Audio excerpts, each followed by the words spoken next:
जुलै 2025 एक विचार, एक संकल्प आणि एका नव्या प्रवासाची नांदी. 30 वर्षांचा शिकवण्याचा अनुभव पाठीशी होता, पण माध्यम अगदी नवं होतं.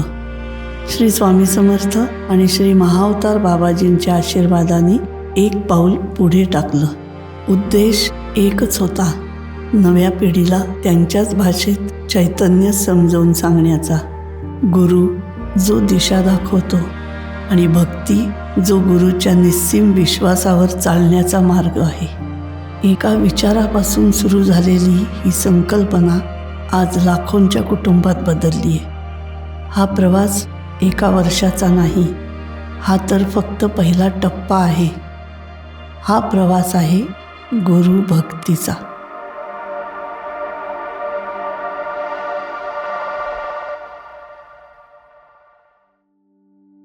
नमस्कार. श्री स्वामी समर्थ आणि श्री महाअवतार बाबा यांना वंदन करून अर्थातच मी आपली सुनीता लाटकर एक वेगळ्या कारणासाठी आपल्याशी गप्पा मारायला आलेली आहे. आपल्या गुरुभक्ती चॅनलला 1 वर्ष कंप्लीट होत आहे. तर त्या 1 वर्षाचा जो काय प्रवास आहे तो तुमच्याशी शेअर करण्यासाठी मी आपल्याशी संवाद साधत आहे. आता 1 वर्ष असं जर मी विचार केला तर मला सोशल मीडियाबद्दल काहीही कल्पना नसतानाही 1 वर्षभर सतत मी आपल्याबरोबर संवाद साधते आहे. ह्याचं सगळं श्रेय मी अर्थातच स्वामी समर्थ आणि श्री महाअवतार बाबा यांच्या कृपा आशीर्वादाला देते. कारण त्यांच्या आशीर्वादाशिवाय मला हे करणं शक्यच नव्हतं. हा जो माझा 1 वर्षाचा प्रवास आहे तो नुसता आनंददायी पण नव्हता, तो ज्ञानदायी पण होता. कारण मला काहीही माहीत नसताना मी ह्या क्षेत्रात आले आणि जी मला लोक भेटत गेली, जेव्हा भेटत गेली, ती प्रत्येक वेळेला जशी मला गरज लागती आहे ज्या लोकांची, तशी लोक माझ्यापर्यंत आपोआप येत गेली. ही एक मी स्वामींची कृपा समजते. आता तसं पाहायला गेलं तर माझ्याकडे जी काय लोक आलेली आहेत, जी काय माझी टीम आहे असं मी कायम तुम्हाला म्हणत असते, त्यात माझ्याकडे एकही CV त्यांचा नाही आहे. त्यांचा CV म्हणजे त्यांची स्वामींवरची भक्ती. आणि त्यांची आणि माझी भक्ती एक झाली की तो माणूस माझ्याकडे रमतो, मी पण त्याच्याबरोबर रमते. मी असं समजते की मला प्रत्येक लोकांच्या तुमच्यामध्ये स्वामी भेटत गेले आणि त्याच्यामुळे स्वामींची कृपा माझ्यावर असू शकेल ह्याचा मला अतिशय दृढ विश्वास वाटत गेला. आता गुरु भक्ती चॅनल आम्ही चालू करायचा माझा उद्देश काय? गेले 30 वर्ष मी क्लासेस घेते. त्याच्यामुळे वय वर्ष 16 ते वय वर्ष 25 हा वयोगट कायम 30 वर्ष माझ्याबरोबर असायचा. आणि त्या 30 वर्षाचा जर आढावा घेतला तर प्रत्येक पिढी दर पिढी, म्हणजे प्रत्येक आपण 10 वर्षांनी म्हणू, ही जनरेशन बदलत जात होती. तशी त्यांच्या भक्तीतही वेगवेगळे प्रकार येत होते. ते कुणी भक्ती करत नव्हते असं नाही. म्हणजे उदाहरण द्यायचं झालं तर जी अगदी माझी पहिली बॅच होती 95 ते 2000 मधली, त्यावेळेला माझा क्लास 6:30ला चालू व्हायचा आणि मी सकाळी 6:30ला सुप्रभातम लावायचे, सुब्बालक्ष्मीचं सुप्रभातम लावायचे. आणि माझी एक पद्धत होती शिकवण्याची की मला फॉर्मॅट ड्रॉ केलेलं लागायचं आणि जर ड्रॉ केलेलं नसेल तर मी त्यांना क्लासमध्येही ड्रॉ करायला लावायचे आणि घरी पण 10 वेळेला ड्रॉ करून आणायला लावायचे. तर एकदा असं करता करता एका मुलीच्या आईचा मला फोन आला की मला तुमच्याशी एक चांगली गोष्ट शेअर करायची आहे की माझी जी मुलगी आहे ती जेव्हा फॉर्मॅट ड्रॉ करत होती त्यावेळेला ती सुब्बालक्ष्मीचं सगळं सुप्रभातम म्हणत होती. आणि मला खूप हे छान वाटलं, मला खूप हे आश्चर्य वाटलं की तिचं हे सुप्रभातम एवढं पाठ झालं कसं. तर तिने सांगितलं की आम्ही क्लासमध्ये गेलो की 6:30ला सुप्रभातम लावत असायचे. तर ती जी पिढी होती त्या पिढीच्या वेळेला आपल्याकडे सोशल मीडियाचा एवढा अवेअरनेस नव्हता. मोबाईल एवढे जास्ती नव्हते. त्याच्यामुळे ती पिढी जी होती ती अभ्यास आणि अध्यात्म म्हणजे आमच्या पिढीत आणि त्यांच्या पिढीत जास्ती मला फरक नाही वाटला. त्याच्यानंतरची जी पिढी आली त्या पिढीमध्ये माध्यम शिक्षणाचं बदललं गेलं होतं. त्याच्यामुळे प्रत्येकाला खूप मराठी कळत होतं किंवा समजत होतं असं नाही, किंवा वाचता येत होतं असंही नव्हतं. मग त्यावेळेला त्यांच्या भाषेत त्यांना काय वाटतंय, त्यांना कुठले लेखकांचं त्यांनी वाचावं, कुठलं गाणं त्यांनी ऐकावं, कुठलं स्तोत्र त्यांनी म्हणावं, हे मी त्यांच्याशी शेअर करत होते. माझं आणि माझ्या विद्यार्थ्यांचं शेअरिंग खूप छान असायचं, ते आजही आहे.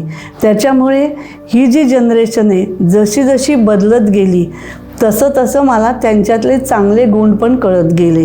2000 नंतरची जी जनरेशन होती त्या जनरेशनला प्रश्न पडायला लागले होते की आम्ही देवाला मानायचं का, देव कुठे असतो, तुम्ही देवावर एवढा विश्वास कसा टाकू शकता. त्यांच्यात थोडा प्रॅक्टिकलपणा येत होता. असंच एका विद्यार्थ्यांनी मला विचारलं की तुम्ही देवाला मानता तर देव कुठं आहे, देव कसा आहे आम्हाला सांगा. तर मी त्याला म्हणलं तुला देव जर जाणून घ्यायचा असेल तर देव म्हणजे चैतन्य आहे.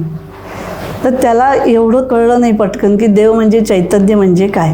तर म्हटलं आपण जिवंत असलेलो आणि मृत असलेलो आपण या दोघात जो फरक असतो ते म्हणजे चैतन्य, तो म्हणजे परमेश्वर. तरी त्याला ते खूप काही कन्व्हिन्स नाही झालं. न त्याला मी म्हणलं तू मूठ बंद कर, त्या मुठीत 5 बोटं एकत्र आहेत तर ताकद आहे, आता मूठ ओपन कर. मूठ ओपन केल्यावर तीच ताकद तुझ्या बोटात आहे का. तो म्हणला नाही. म्हणलं मूठ बंद केल्यावर जो फोर्स होता तो म्हणजे परमेश्वर. हे जेव्हा त्याला कळलं तो म्हणला आता मला पटलं, आता मी या अँगलनी परमेश्वराकडे बघीन. पुढची जी जनरेशन आली ती जनरेशन अशी होती की मी भगवद्गीता मी माझ्या क्लासमध्ये त्या दिवशी लावली होती. पोरांना प्रॉब्लेम करता करता कृष्ण म्हणजे काय, ज्ञानेश्वर म्हणजे काय असं मी कायम लावते. तर त्या दिवशी मी कर्णावरचं भगवद्गीतेत होतं ते मी तो पाठ लावला होता. ती मुलगी मला क्लासमधली एक मुलगी म्हणली हू इज कर्ण. तर 2 मिनटं मला पण असं झालं की अरे हिला कर्ण नाही माहिती.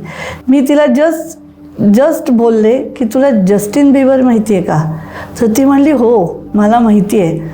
मग मी तिला म्हटलं थांब मग तुला कर्ण पण काय आहे ते सांगते. त्या मुलीने क्युरिओसिटीने कर्ण ह्याच्यावर सगळं माझं ऐकून घेतलं. मला प्रश्न विचारले तिने बरेच आणि मलाही ते छान वाटलं. जस्टिन बिबर तर आहेच चांगला, पण कर्ण पण आहे ना.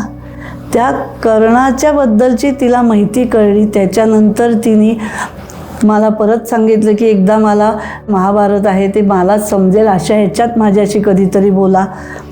हे मला ह्या जनरेशनचं सगळ्यात आवडतं की त्यांची क्युरिओसिटी आहे, क्युरिओसिटीने ते विचारत आहेत आणि त्यांच्यात भावना नाही आहेत का तर खूप भावना आहेत. मग त्यावेळेला मला असं वाटलं ही जनरेशन परमेश्वराच्या भक्तीपासून थोडी दूर चालली आहे. आता भक्ती त्यांच्यात नाही आहे का तर आहे, पण जो परमेश्वराचा आशीर्वाद रोज आपल्याला मिळायला पाहिजे त्यांना नॉलेज मिळत नाही म्हणून त्यांच्याकडे नॉलेज नाही. त्यांना जर आपण ह्या गोष्टी सांगितल्या तर त्यांना त्याही गोष्टी अत्यंत जवळच्या वाटतील आणि त्यांना त्या गोष्टीत इंटरेस्ट पण वाटेल. कारण ह्या मुलांकडे अत्यंत चौकस बुद्धी आहे.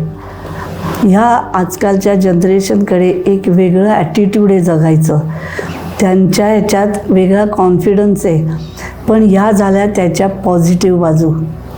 जर निगेटिव्ह बाजूंचा विचार केला तर ही जनरेशन एकटी आहे. एकुलती एक मुलं आहेत. त्याच्यामुळे मित्र मैत्रिणी बहीण भावंड हे सगळं कमी कमी होत गेलेलं आहे. आणि हे जे सगळं कमी जातं मग ते एकटेपणा येतो आहे. आणि तो एकटेपणा घालवण्यासाठी त्यांना कॉन्फिडन्स देणं हे खूप गरजेचं आहे. आता प्रत्येक मुलाशी आपण बोलून त्यांना कॉन्फिडन्स देता येत नाही. प्रत्येकाला जो कॉन्फिडन्स वाटतो तो त्याच्यातलाच कॉन्फिडन्स त्याला मिळाला पाहिजे. म्हणजे त्यांच्यातला जो तो आहे ते स्वतः आहेत ते बाहेर बाहेर काढलं पाहिजे. त्याच्यामुळे माझ्या डोक्यात आलं की आपण जर ह्या जनरेशनला एक नमस्कार, जी सोप्यातली सोपी भक्ती आहे, ती जर आपण शिकवली किंवा सांगितली तर ह्यांना ते खूप सोपं वाटेल आणि ते करू शकतील. कारण जेव्हा आपल्या मनाला, शरीराला आणि आत्म्याला काहीही कष्ट पडत नाहीत, तेव्हा ती कुठलीही गोष्ट आपण सहजतेने करतो. आणि ती जी सहजता आहे ती भक्तीत आली तर ह्या जनरेशनला त्यांच्यातला कॉन्फिडन्स त्यांना परत मिळेल. आणि ही जी जनरेशन जास्तीत जास्त पुढे जायचा प्रयत्न करते, जास्तीत जास्त फ्रस्ट्रेशनला तोंड देते, लगेच डिप्रेशनमध्ये जाते, हे न जाता भक्ती मार्गाने जर ते गेले तर ते जास्तीत जास्त पुढे आणि चांगल्या मार्गाने जाऊ शकतील. त्याच्यामुळे त्यांना हा भक्ती मार्ग दाखवण्यासाठी मला ह्या चॅनलची सुरुवात करावीशी वाटली. नुसतं त्यांनाच नाही तर जे आत्ता 30, 35, 40 या एज ग्रुपमधले आहेत, तीही जनरेशन आहे खूप टेन्शनमध्ये आहे. आणि ह्या टेन्शनवरनं जर तुम्हाला बाहेर पडायचं असेल आणि आत्मिक आनंद पाहिजे तर तुम्ही रोज एक नमस्कार करा. तो आत्मिक आनंद मिळतो, कारण भक्तीशिवाय गुरु भेटत नाही. आणि गुरु जो असतो तो आपलं नशीब बदलवू शकतो. गुरुच्या आशीर्वादाने आपल्याला चांगली कर्म मिळतात आणि आपली चांगली कर्म मिळाल्यानंतर आपल्या प्रारब्धातलं कर्म हे जेव्हा गुरु आपल्याला आपल्यापर्यंत आणून देतो त्यावेळेला आपलं नशीब बनतं आणि आपल्या आयुष्याचा प्रवास हा खूप सुखकर होतो. सुखकर होतो म्हणजे वेदनाविरहित होतो असं नाही, पण जी संकटं येतात त्या संकटांना आपल्याला तोंड द्यायची ताकद मिळते. कोणीतरी आपल्याला स्वामींच्या रूपात येऊन भेटतं आणि आपण ते संकट पार करून पुढे जातो. ही जी भक्ती आहे ही सगळ्यांना मिळवण्यासाठी हा चॅनल चालू करायचा माझा उद्देश होता आणि तो आजही आहे. आणि गुरु ह्या शब्दाचा अर्थ माझ्यासाठी असा आहे की जो तुम्हाला सगळ्या गोष्टीत मार्गदर्शन करेल. आपली आई ही आपली पहिली गुरु आहे. त्याच्यानंतर तुम्हाला जेव्हा जेव्हा ज्या क्षेत्रात तुम्ही चमकताय, ज्या क्षेत्रात तुमचा इंटरेस्ट आहे, त्या सगळ्या क्षेत्रातले जे कोण तुम्हाला लोक भेटतील आणि ज्यांनी तुम्हाला पुढे नेलं असेल ते सगळे वंदनीय गुरु आहेत. त्याच्यामुळे गुरुभक्ती ह्याच्यातल्या गुरुचा अर्थ असा आहे की जेवढे म्हणून गुरु तुमच्या आयुष्यात तुम्हाला भेटले आहेत त्या सगळ्यांवर तुम्ही भक्ती करा. भक्ती करा म्हणजे निस्वार्थ विश्वास ठेवा. ते जे सांगतील ते ऐका. प्रत्येकाच्या आयुष्यात कोण ना कोणतरी गुरु आहेत. ते दरवेळेला स्पिरिच्युअल गुरु असतीलच असं नाही. कोणी तुम्हाला गाणं शिकवलं असेल चांगलं, कोणी तुम्हाला खेळात चांगलं पुढे नेलं असेल, कोणी तुम्हाला म्युझिक वाजवायला शिकवलं असेल, कोणी गाडी शिकवली असेल, कोणी स्केटिंग शिकवलं असेल. ज्यांनी दिलेलं ज्ञान हे तुम्ही पुढच्या पिढीपर्यंत पोचवू शकताय, ते गुरु. आणि भक्ती याचा अर्थ समर्पण. समर्पणाशिवाय आपल्याला विश्वास येत नाही आणि विश्वासाशिवाय भक्ती होत नाही. तुमच्याही आयुष्यात असे कुठलेही प्रेरणादायी गुरु असतील तर त्यांची माहिती आमच्यापर्यंत जरूर पोचवा. ह्या 365 दिवसात जे काय 32 लाख व्ह्युअर्स आम्हाला मिळाले आहेत, आपण त्यांच्यापर्यंतही ही माहिती पोचवू शकतो.